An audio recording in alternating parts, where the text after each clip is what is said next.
విశేషాల సమాహారం Durga cable news కి స్వాగతం. కాంగ్రెస్ పార్టీ ఆధ్వర్యంలో సంగారెడ్డిలో నిర్వహించే ప్రజాగర్జన బహిరంగ సభకు కాంగ్రెస్ శ్రేణులు భారీగా తరలి వెళ్లారు. పార్టీ కార్యాలయం వద్ద పట్టణాధ్యక్షుడు సంగీతం శ్రీనివాస్ జెండా ఊపి వాహనాల కాన్వాయ్ని ప్రారంభించారు.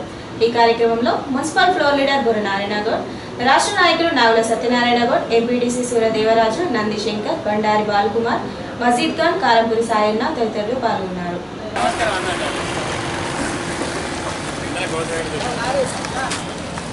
జై కాంగ్రెస్ జై కాంగ్రెస్ జై కాంగ్రెస్ రాహుల్ గాంధీ గారి నాయకత్వం వర్ధిల్లాలి రాహుల్ గాంధీ గారి నాయకత్వం వర్ధిల్లాలి రాహుల్ గాంధీ గారి నాయకత్వం వర్ధిల్లాలి రాహుల్ గాంధీ గారి నాయకత్వం వర్ధిల్లాలి జై కాంగ్రెస్.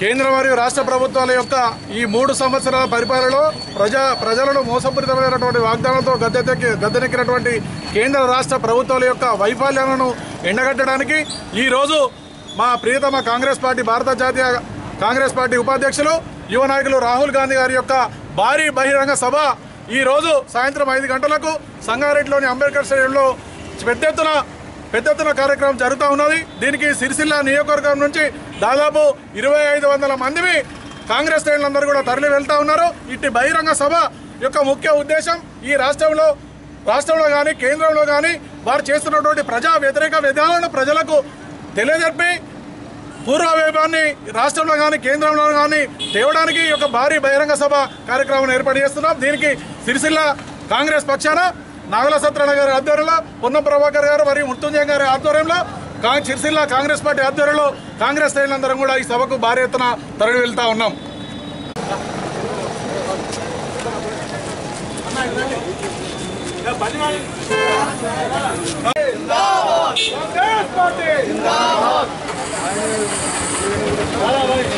కూలీ ఒప్పందం గడువు ముగిసిపోయినందున తక్షణమే పాలిస్టర్ యజమానులు కూలీ పెంచాలని సిఐటియు జిల్లా కార్యదర్శి మూషం రమేష్ డిమాండ్ చేశారు. అంబాభవాని కళ్యాణ మండపంలో ఆసాంలో ప్రత్యేక సమావేశం జరిగింది. ఈ సమావేశంలో పంతం రవి, సుంచు ప్రకాష్, గంగుల శ్రీనివాస్, గాజుల సదానందం, ఒగ్గు గణేష్, పలువురు వార్పిడి కార్మికులు పాల్గొన్నారు.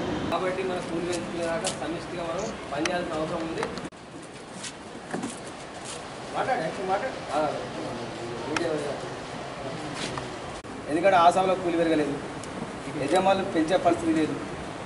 అడ్డా యజమానులు ఈరోజు పాలిస్టర్ వార్పిడి కార్మికుల జనరల్ సమావేశం జరుపుకోవడం జరుగుతుంది సిఐటి ఆధ్వర్యంలో. ఇలా ప్రధానంగా ఇలా సమావేశం వాళ్ళ వేతన అగ్రిమెంట్ అయిపోయింది. మేము యజమానులకు అలా వేతనం పెంచాలని కార్మికులతో పాటే పెంచాలని చెప్పినా కూడా వాళ్ళు పెడచెవున పట్టి పెట్టడం జరిగింది.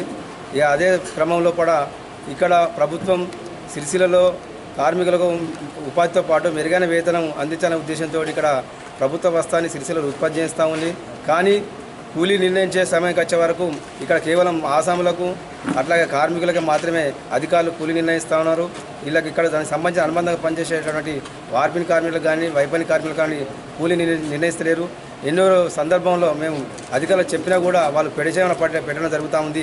మరి ఇక్కడ వాళ్ళు కూడా పనిచేసే కార్మికులే, వాళ్ళు లేకుండా అయితే వస్త్రం ఉత్పత్తి అయ్యే పరిస్థితి లేదు. కాబట్టి వాళ్ళని కూడా పన్ను తీసుకోవాలి. వాళ్ళు కూడా కష్టాలలో ఉన్నారు, వాళ్ళకు సరైన వేతనం లేదని చెప్పినా కూడా అధికారులు పట్టించుకోవడం లేదు.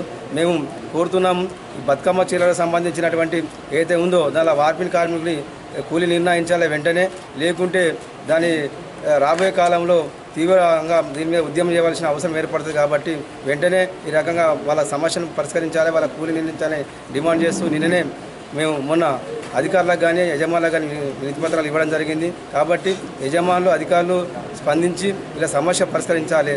లేకుంటే వాళ్ళకి ఇట్లా సమ్మెకి ఇట్లా వెళ్తే మరి తాపకో సమ్మెని ఇక్కడ మా పేరు చెప్పకుండా పేరు చెప్పి బదనాం చేస్తూ ఉంటారు. అలా కాకుండా అందరికీ ఒకేసారి కూలీ నిర్ణయించి సమస్య రాదు. కాబట్టి యజమానులు కావాలనే కార్మికులను బదనాం చేసే ఉద్దేశంతో ఈ రకంగా చేస్తూ ఉన్నారు. కాబట్టి అది సరైన పద్ధతి కాదు. వెంటనే వీళ్లకు ఏదైతే ఆసాముల మాదిరిగా కార్మికుల మాదిరిగా ప్రభుత్వ వస్త్రాన్ని నిర్ణయించారో అదే మాదిరిగా వాళ్ళకి ఎంతైతే వేతనం పెరిగిందో అదే వేతన పద్ధతి లోపల వార్పిడి కార్మికులకు పెంచాలని మేము సిఐటిగా డిమాండ్ చేస్తున్నాం. లేకుంటే రాబోయే కాలంలో పెద్ద ఎత్తున ఆందోళన చేస్తామని సందర్భంగా తెలియజేస్తాం. అనుబంధంగా ఉన్న వార్పిడి కార్మికులు వారి సమస్యలు పరిష్కారం కావాలని, వాళ్లకు మెరుగైన వేతనాలు రావాలని ఈరోజు జనరల్ సమావేశం ఏర్పాటు చేసుకోవడం జరిగింది. మరి కార్మికులు కూడా కోరేటి కూడా గొంతమ్మ కోరికలేం కాదు, కేంద్ర రాష్ట్ర ప్రభుత్వాలు నిర్ణయించిన కనీస వేతనాన్ని అమలు చేయాలని, అదే క్రమంలో స్వయంగా రాష్ట్ర ముఖ్యమంత్రి గారే సిరిసిల్లాలోని కార్మికుల ప్రయోజనాలను దృష్టిలో పెట్టుకొని ఇక్కడ ప్రభుత్వానికి అవసరమైన గుడ్డలు ఉత్పత్తి చేయించుకుంటా ఉన్నారు. మరి దానిలో యజమానులకు లబ్ధి జరుగుతుంది తప్ప కార్మికులకు లబ్ధి జరుగుతలేదు. అదే క్రమంలో వార్పిడి కార్మికులకు కూడా వేతనాలు పెరగాలని మేము చేనేత జౌళి శాఖ కమిషనర్ గారికి, ఇక్కడ ఉన్న స్థానిక ఏడీ గారికి కూడా గతంలోనే వినతి పత్రాలు ఇవ్వడం జరిగింది.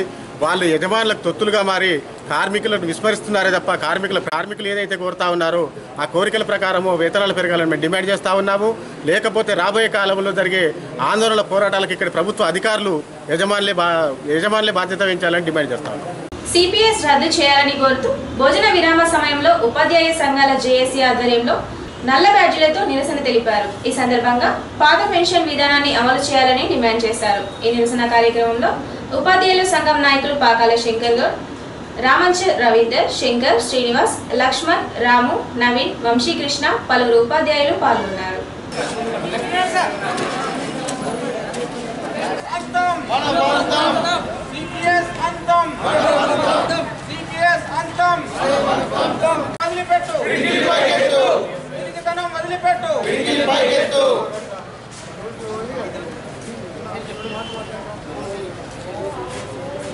విధానాన్ని వెంటనే సిపిఎస్ అంతం, ఉద్యోగుల బంధం, సిపిఎస్ అంతం, ఉద్యోగుల బంధం, తిరిగితనం వదిలిపెట్టు, తిరిగితనం వదిలిపెట్టు, కొత్త పెన్షన్ వద్దు, పాత పెన్షన్ వద్దు, కొత్త పెన్షన్ వద్దు, పాత పెన్షన్ వద్దు.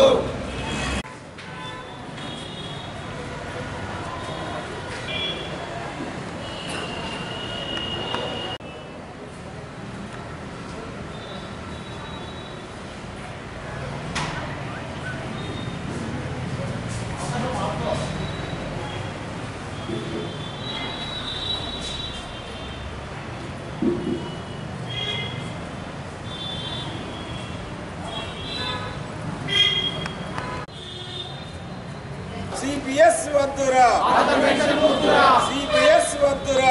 ఉద్యోగ ఉపాధ్యాయులకి భద్రత లోపించినటువంటి కారణంగా ఈరోజు సిపిఎస్ని రద్దు చేయాలని అందరం కూడా ఈరోజు ట్రైనింగ్ కార్యక్రమంలో నిరసన కార్యక్రమం చేపట్టడం జరిగింది. ముఖ్యంగా ట్రిపుల్ బెనిఫిట్ స్కీమ్లో ఉన్నటువంటి ఏది కూడా బెనిఫిట్ లేకపోవడం, ఆసరా పెన్షన్ కంటే కూడా తక్కువ పెన్షన్లు పొందుతున్నటువంటి కారణంగా ఈరోజు తెలంగాణ ప్రభుత్వం కనీసం ఇప్పుడు రాష్ట్రం ఏర్పడి 3 సంవత్సరాలు అయినప్పటికీ కూడా సిపిఎస్ అంశంపై ఒక విధానపరమైన నిర్ణయం తీసుకోకపోవడం చాలా బాధాకరంగా ఉంది. ముఖ్యంగా చూసినట్టయితే ఈటెల రాజేందర్ గారు గౌరవ ఆర్థిక మంత్రి అసెంబ్లీలో మాట్లాడుతూ సిపిఎస్ విధానమే మంచిదని ఒక పక్క చెప్తూ, తర్వాత ఢిల్లీలో ధర్నా చేసినప్పుడు మన టీఆర్ఎస్ ఎంపీలు సిపిఎస్ మేము రద్దు చేస్తున్నామని ప్రకటించడం కూడా జరిగింది. ఇవన్నీ కారణంగా కనుక చూసినట్టయితే ప్రభుత్వానికి ఒక విధానపరమైన నిర్ణయం లేదు. అసెంబ్లీలో వెంటనే సిపిఎస్ రద్దు కోరుతూ తీర్మానం ప్రవేశపెట్టాలని ఈ సందర్భంగా మేము కోరుకుంటూ, రాబోయే రోజులలో కూడా సిపిఎస్ రద్దు అయ్యే వరకు కూడా మేము రాష్ట్ర స్థాయిలో కావచ్చు, కేంద్ర స్థాయిలో కావచ్చు పోరాటాలు చేస్తామని ఈ సందర్భంగా తెలియజేస్తూ, సిపిఎస్ అంతం గమ్య గోచరం అయిపోయింది. తలా ఒక పద్ధతిలో పోరు చేస్తున్నట్లయితే మేము కూడా సిపిఎస్ సాహిత్య కమిటీ తరఫున పద్యాలు రాస్తూ మేము ఒక్కొక్కరిని ఉత్సాహపరుస్తున్నాము.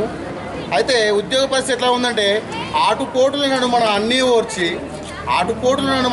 ఓర్చి కోరి సాధించింది నేను కొత్త పింఛనే కొలువు పెట్టే పాత పింఛనే మనకైతే ప్రాణహితము. కాబట్టి ఇంత కష్టపడి సాధించిన ఉద్యోగానికి చివరికి పదవి విరమణ తర్వాత భద్రత లేని పరిస్థితి. ప్రైవేటు ఉద్యోగులకు మన ఉద్యోగులకు తేడా లేకుండా ఉంది. కాబట్టి ఉద్యోగులందరూ ఒకటే, పెన్షన్ విధానం అంతా ఒకటే, కొత్త పెన్షన్ వద్దు, పాత పెన్షనే ముద్దు.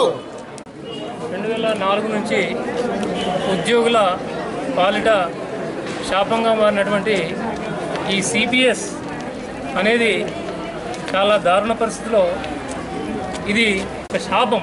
ఈ శాపాన్ని ఏం చేయాలంటే దీన్ని ఉద్యమ రూపంలో ఎన్నో రకాలుగా కొట్లాడుతున్న గవర్నమెంట్లో ప్రతిస్పందన లేదు.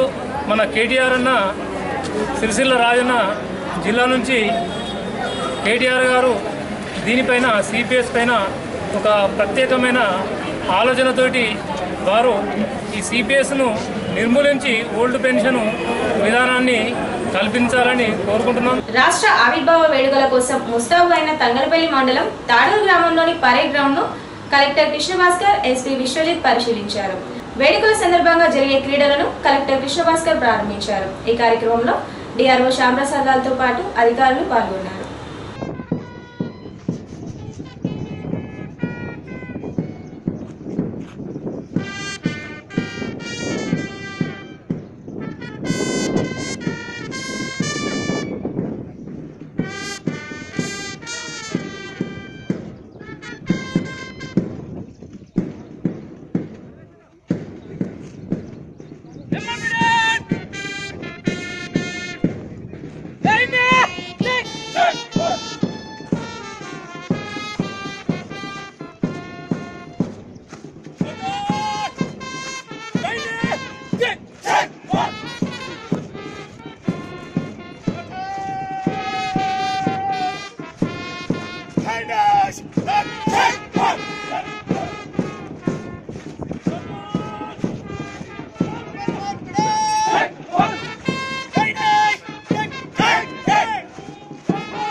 రాష్ట్ర ఆవిర్భావ వేడుకల సందర్భంగా విభిన్న రంగాల వారిని ప్రభుత్వం ప్రత్యేకంగా గౌరవిస్తుంది. ఈల పాటలతో ప్రత్యేక కళారూపాన్ని ప్రదర్శిస్తున్న గడ్డం నర్సయ్య ప్రత్యేక విభాగంలో పురస్కారాన్ని అందుకోనున్నారు. ఈ సందర్భంగా దుర్గా కేబుల్ ప్రతినిధి అల్ల రమేష్ తో గడ్డం నర్సయ్య ప్రత్యేకంగా మాట్లాడారు. మీకోసం అరుదైన కళ ఈల పాటకు ఊపిరిపోసిన రఘురామయ్య తర్వాత ఆ స్థాయిలో ప్రాధాన్యతను తీసుకొచ్చిన సిరిసిల్ల పట్టణానికి చెందిన గడ్డ నర్సయ్య గారిపై దుర్గా కేబుల్ అందిస్తున్న ప్రత్యేక కథనం. తెలంగాణ రాష్ట్ర ఆవిర్భావ వేడుకల సందర్భంగా అవార్డు అందుకుంటున్న గడ్డ నర్సయ్య గారికి శుభాకాంక్షలతో ప్రత్యేక ఇంటర్వ్యూ. ఈ అరుదైనటువంటి ఈలపాట కళ గలంతో చాలామంది గలంతో పాటలు పాడుతూ ఉంటారు, కానీ ఈ ఈలతో పాడటం అనేటువంటిది చాలా అరుదైనటువంటి ఈ కళకు మామిడి హరికృష్ణ డైరెక్టర్ గారు వాయుగానం అని నామకరణం చేయడం జరిగింది. అందుకే వాయుగాన స్వరాంజలి పేరుతో సిడి ఆవిష్కరణ 24 డిసెంబర్ మొన్నటి 2016 డిసెంబర్ 24 రోజున మన మంత్రివర్యులు కేటీఆర్ గారి స్వర్ణ హస్తముల మీదుగా సిడి ఆవిష్కరణ చేయడం జరిగింది. ఈ వాయుగానం అనేటువంటిది నాకు చిన్ననాటి నుంచి బాల్యం నుంచే భగవంతుడు ఇచ్చినటువంటి అనుగ్రహంతో బాల్యం నుంచే అలవాటైంది. మెల్లగా ఈ కోకిల రాగాలను వింటూ పొలం పనులకు వెళ్ళినప్పుడు ఈ కోకిల రాగాలు వింటూ ఆ కూత వేస్తుంటే ఆ ఈల వేస్తూ అదొక మంచి దాని మీద ఒక గ్రిప్ వచ్చేసి తర్వాత ఈ పాటలు, సినిమా పాటలు, జానపద గేయాలు కూడా ఈ ఈల ద్వారా పాడేటువంటి ప్రాక్టీస్ దానంతట అదే అయింది. ఇది ఒక భగవంతుని యొక్క సంకల్పం అనేటువంటిది చెప్పక తప్పదు. ఎందుకంటే ఈ కళ అనేటువంటిది చాలా అరుదైనటువంటి కళాకారులే ఉంటారు. గతంలో ఈలపాట రఘురామయ్య గారికి ఈలపాటతోనే ఆయన పేరే ఈలపాట రఘురామయ్యగా వచ్చింది. నేను చూడలేదు, ఆయన కార్యక్రమం కూడా వినలేదు, మా ఏజ్లో పెద్ద ఆయన కాబట్టి చూడలేకపోయినాను. తర్వాత నాకు నేనుగా అనేక కార్యక్రమాల్లో ఈ ఈలపాట కార్యక్రమాన్ని ప్రదర్శిస్తూ అనేక అవార్డులు కూడా పొందడం జరిగింది. ఆ అవార్డుల వివరాలను కూడా ఇప్పుడు మన వాళ్ళు తెలుపుతారు. తర్వాత ఇప్పుడు మనకు ఈ కళను గుర్తించి ఉమ్మడి రాష్ట్రంగా ఉన్నప్పుడు ఆంధ్రుల పెత్తనంతో మన తెలంగాణ వారికి కళల్లో అన్యాయం జరిగింది అనడానికి నా ఎంపికైన నిదర్శనం అని చెప్తా ఉన్నాను.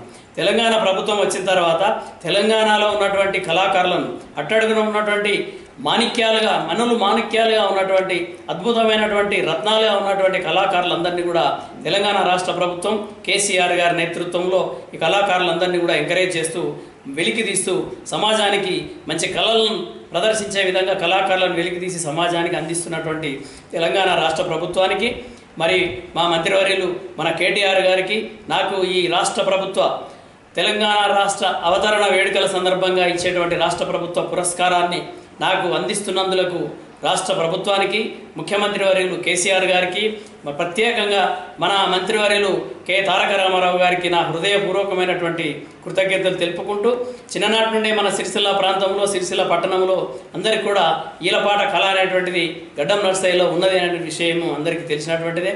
1984 నవంబర్ 14వ తేదీన ప్రముఖ సినీ నటి శ్రీమతి జమున గారి సమక్షం లోపట ఆ రోజు నేను విడుదల చేసినటువంటి మీకోసం పక్షపత్రిక ఆవిష్కరణ కార్యక్రమంలో కాలేజీ మైదానంలో జరిగిన బ్రహ్మాండమైన బహిరంగ సభలో నీ మది చల్లగా అనేటువంటి ఈలపాటను ఆశేష జనవాహిని మధ్యలో ఆ ఈలపాట పాడి ప్రదర్శించడం జరిగింది అనే విషయాన్ని మరోసారి గుర్తు చేస్తూ అది నేటికి కూడా మా మిత్రులు శ్రేయాభిలాషులు అభిమానులంతా కూడా ఇప్పటికి కూడా అప్పుడప్పుడు గుర్తు చేస్తూ ఉంటారు ఆనాటి సందర్భాన్ని. కాబట్టి ఇంకా అనేక 1986లో ఆనాటి గవర్నర్ కుమిదిబిన్ జోషి గారి చేతుల మీదుగా ఈలరత్న అవార్డు పొంది 30 సంవత్సరాలైన సందర్భంగానే మొన్న సీడీ తీయడం జరిగింది. ఈ సీడీలో తీసినటువంటి ప్రత్యేకతలు ఏంటంటే హిందీ, తెలుగు, జానపదం, భక్తి అన్ని రకాల పాటలను కూడా రికార్డ్ చేయడం జరిగింది. అందులో జయ జయ హే తెలంగాణ మన రాష్ట్ర గీతం, తెలంగాణ సంబంధించినటువంటి రాష్ట్ర గీతాన్ని ఈలలో ఆలపించడం అనేటువంటిది తెలంగాణ చరిత్రలోనే మొదటిసారి అని చెప్తా ఉన్నాను. ఈ దుర్గా కేబుల్ నెట్వర్క్ వారికి హృదయపూర్వకమైనటువంటి కృతజ్ఞతలు తెలుపుకుంటూ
ఈ వార్తలు ఇంతటితో సమాప్తం.